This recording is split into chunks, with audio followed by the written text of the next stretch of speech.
حضرت عبداللہ بن بریدہ رضی اللہ تعالیٰ عنہ حضور کے پاؤں کا حسن بیان کرتے کہتے ہیں کان رسول اللہ صلی اللہ علیہ وسلم احسن البشر قدما، کہتے ہیں جتنے سونے قدم میرے حضور کے تھے کسی کے نہیں تھے، جتنے سونے قدم میرے حضور کے تھے کسی کے نہیں تھے۔ اور حضرت انس، حضرت ابو ہریرہ اور حضرت ہند بن ابی حالہ رضی اللہ تعالی عنہم فرماتے ہیں کان النبی صلی اللہ علیہ وسلم شسن القدمین والکفین، حضور کے ہاتھوں کی ہتھیلیاں اور قدموں کی ہتھیلیاں پر گوشت تھیں۔ ایک صحابیہ ہیں حضرت میمونہ بنت کردم رضی اللہ تعالی عنہا، کہتے ہیں کہ میں اپنے والد کے ساتھ حضور کی خدمت میں حاضر ہوئی۔ جب ہم پہنچے حضور کے پاس تو آقا کریم اپنی ناکہ پہ، اپنی اونٹنی پہ تشریف فرما تھے،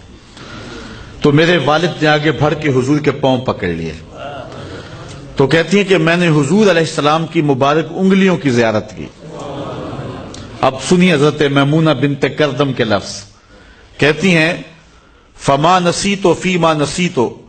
طول اصبع قدمہ السبابہ علی سائر اصابعہ،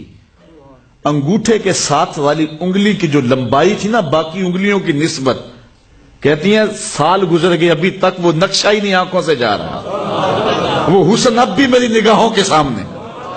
انسان کے ہاتھ کی جو انگلیاں ہیں اس میں یہ درمیان والی انگلی لمبی ہوتی ہے، اور جو پاؤں کی انگلیاں ہیں اس میں انگوٹھے کے ساتھ والی انگلی لمبی ہوتی ہے۔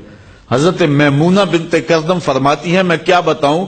حضور علیہ السلام کے انگوٹھے کے ساتھ والی جو انگلی تھی اس کا حسن ہی نہیں بھولتا ہے۔ یار جس کی انگلیاں اتنی سونی ہیں، جس کے تلوے اتنے سونے ہیں، جس کے قدم اتنے سونے ہیں، اس کا چہرہ کتنا سونا ہوگا۔ اسی لیے وہ کسی نے کہا نا کہ قدموں پہ جبیں کو رہنے دو، قدموں پہ جبیں کو چہرے کا تصور مشکل ہے، قدموں پہ جبیں کو رہنے دو چہرے کا تصور مشکل ہے، جب چاند سے بڑھ کر ایڑی ہے رخسار کا عالم کیا ہوگا، جب چاند سے بڑھ کر ایڑی ہے رخسار کا عالم کیا ہوگا۔ حضور علیہ السلام کے مبارک تلووں کے بارے میں دو طرح کی روایات ہیں، اخمسان کے لفظ بھی ہیں اور لیسا لہا اخمس کے لفظ بھی ہیں، اور اس کی تشریحات کے اندر علماء نے گفتگو کی ہے کہ اصل حضور علیہ السلام کبھی زور سے پاؤں رکھتے تو حضور کا پورا پاؤں جو ہے وہ زمین پہ لگتا، تو جنہوں نے اس نشان کو دیکھا انہوں نے کہا کہ حضور علیہ السلام کے مبارک تلوے برابر تھے۔ اور کبھی ایسا ہوتا کہ حضور علیہ السلام قدم رکھتے تو پورا قدم نہ لگاتے، اور ایسے کبھی جلدی میں حضور ہوتے، یا ایسا ایک موقع آیا حضرت سعد بن معاذ کے انتقال کا،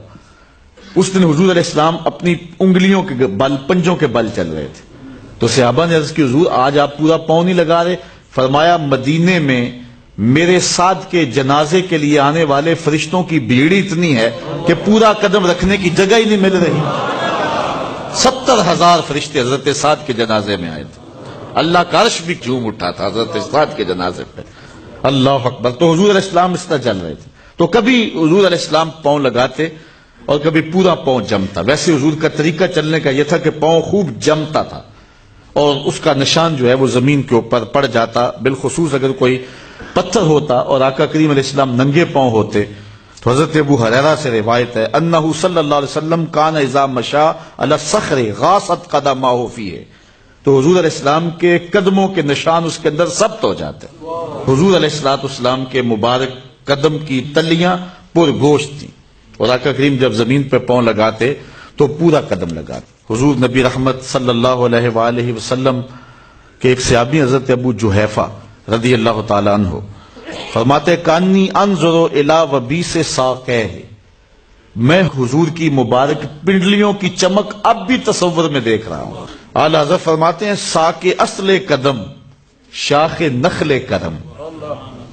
حضور علیہ السلام کی پنڈلیاں کرم کے درخت کی شاخیں ہیں، ساق اصل قدم، قدم کی اصل، شاخ نخل کرم، شم راہ اصابت پہ لاکھوں سلام۔